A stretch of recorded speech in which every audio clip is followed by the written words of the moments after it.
सुनाओ HDFC bank limited अब देखिए 1605 रुपये पर क्लोजिंग हुई है और हम बात करने वाले कल के दिन का इम्पैक्ट। कल क्या होने वाला है, क्या 50 रुपये नीचे ओपन होने वाला है या 50 रुपये ऊपर होने वाला है। नंबर्स अगर देखें तो कई सारे लोग जो है ना वो ईयर ऑन ईयर बेसिस पर देख रहे क्या वो ठीक है, या क्वार्टर दर क्वार्टर बेसिस पर देखें क्या वो ठीक है। क्यों देखें ये जरा समझने की बात है, बट कितनी दिक्कतों में है और ये क्या कर सकता है HDFC बैंक कल के दिन निफ्टी के अंदर या बैंक निफ्टी के अंदर भी। तो अभी Q1 के नंबर के साथ साथ मार्केट के अंदर एक और न्यूज आ चुकी है। HDB फाइनेंशियल IPO जो कि मैनेजमेंट ने कह दिया है, नोड मिल चुका है और यहाँ पर ना तैयारी हो चुकी है HDB फाइनेंशियल IPO की, जो कि एक लंबे टाइम से वेट कर रहे थे और बता रहे हैं कि इससे वैल्यू अनलॉकिंग होगी।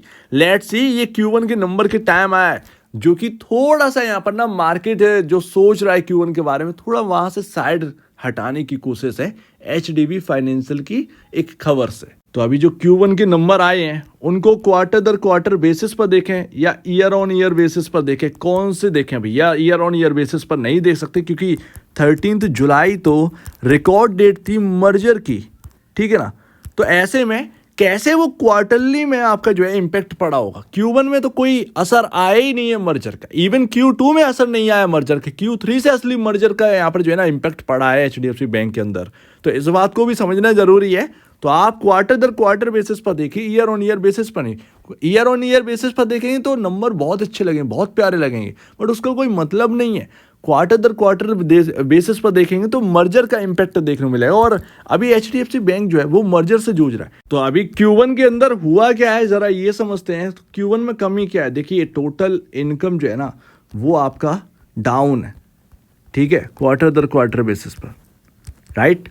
दूसरी बात आपका जो है वो यहाँ पर है आपका लोअर प्रोविजनिंग है, ठीक है ना। तो उसकी वजह से आपका जो P&L का जो रिपोर्ट है वो अच्छा देखने को मिल रहा है, बट यहाँ पर प्रॉफिट एंड लॉस का जो फिगर है वो क्वार्टर दर क्वार्टर बेसिस पर हल्का सा डाउन है, 300 से 400 करोड़ के अबाउट, ठीक है, बट डाउन है, इसीलिए यहाँ पर अर्निंग पर शेयर यहाँ पर इंपेक्टेड है। और मोस्ट कंसर्निंग यहाँ पर जो है ना नेट NPA और ग्रॉस NPA वो यहाँ पर बढ़े हुए।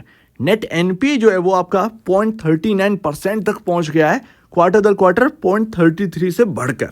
ग्रॉस NPA आपका 1.24 से बढ़कर 1.33% पर पहुंच गया है। सो दैट ये है आपका असेट क्वालिटी में थोड़ा सा डिक्लाइन हमें देखने को मिला है, बट यही मार्केट को यहाँ पर सुनना पसंद नहीं है। यही मार्केट यहाँ पर जो है ना डाइजेस्ट नहीं कर सकता और सोच रहा था मार्केट, एक्चुअल में मार्केट की खुद की अपनी प्रॉब्लम है। मार्केट अपनी थ्योरी ना पहले से तैयार रखता है, जबकि मर्जर के बाद ये कह दिया गया था, कई एनालिस्ट ये बोल चुके थे कि इस मर्जर का इम्पैक्ट जो है ना वो कई क्वार्टर देखने को मिलेगा, कई क्वार्टर बाद ये दिक्कतें ना एकदम खत्म होगी। मैनेजमेंट पूरा यहाँ पर जो है ना प्रॉब्लम खत्म कर देगा, बट यहाँ पर मर्जर से जो दिक्कतें आई हैं उनको यहाँ पर टाइम दीजिए खत्म होने में। बट मार्केट क्या है 2 क्वार्टर में ही यहाँ पर जो है ना बिल्कुल एकदम पागल हो गया, बोरा गया और यहाँ पर जो है ना खुद ही यहाँ पर शेयर खरीद डाले बुरी तरीके से और यहाँ पर देखिए क्या हुआ। तो एक ना वॉलेटिलिटी क्रिएट हो गई है HDFC बैंक के अंदर बिकॉज ऑफ मार्केट का यहाँ पर अनएक्सपेक्टेड होना, ये आप कह सकते हैं। सेगमेंट वाइज रेवेन्यू अगर आप देखेंगे तो ट्रेजरी काफी ज्यादा सेगमेंट कमजोर हुआ है, 20,553 करोड़ से घटकर 15,320 करोड़ का यहाँ पर जो है ना देखने को मिल रहा है। सो दैट यहाँ पर ना ट्रेजरी का थोड़ा सा यहाँ पर जो है वो दिक्कत देखने को मिल रही है ट्रेजरी सेगमेंट से। एंड अभी जो है RBI एक और कंसर्न जारी कर रहा है डिपॉजिट ग्रोथ पर, क्योंकि कासा से बहुत सारे बैंक इंपैक्ट कर रहे हैं, डिपॉजिट आ ही नहीं रहे हैं। यानी कि जो middle class, lower class, upper class है वो अपने डिपॉजिट्स यहाँ पर नहीं रख रही है बैंकों के अंदर। कहाँ ले जा रही है भैया? मार्केट के अंदर। मार्केट मतलब स्टॉक मार्केट के अंदर, ठीक है ना। यहाँ पर ना कहीं फ्यूचर एंड ऑप्शन में लगा हुआ है, कहीं स्टॉक्स में लगा हुआ है। तो यहाँ पर जो ट्रेडिशन था जो सेविंग करने का वो अचानक से चेंज हो गया है और वो हमें मार्केट पर इम्पैक्ट भी देखने को मिला है। और यही बात मैं आपके सामने मोदीनॉमिक्स की यहाँ पर जो है ना बजट के ऊपर जब वीडियो बनाई थी यूनियन बजट के, तो मैं आपके सामने रख रहा था कि मिडिल क्लास को और थोड़ा सा ना बजट के अंदर इम्पैक्ट देखने को मिला, थोड़ी सी और छूट देखने को मिली ना, वो पैसा और आएगा यहाँ पर मार्केट के अंदर। तो यहाँ पर शक्तिकांत दास जी है ना वो कंसर्न जगा सकते हैं, बट ऐसा नहीं है कि फोर्स कर सकते, ठीक है ना। तो ये एक बात है। तो यहाँ पर ना बहुत सारे घर होंगे जो यहाँ पर कहते होंगे कि नहीं नहीं नहीं बेटा, यहाँ पर जो है ना अगर उनके घर से यहाँ पर इन्वेस्टमेंट हो रही है तो 60% यहाँ पर जो है ना सेविंग अकाउंट में रखना है और 40% ही सिर्फ और सिर्फ स्टॉक मार्केट या म्यूचुअल फंड में जाना है। सीधी सी बात है, इससे ज़्यादा पैसा नहीं ले जाएंगे।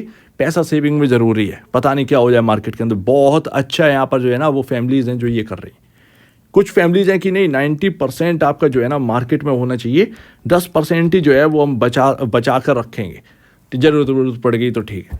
तो ये है दो तरफ की। लेकिन फर्स्ट वाली जो फैमिली है ना वो ज़्यादा सुखी है, क्योंकि रिटेल निवेशक क्या कर रहा है उसे खुद ही नहीं पता।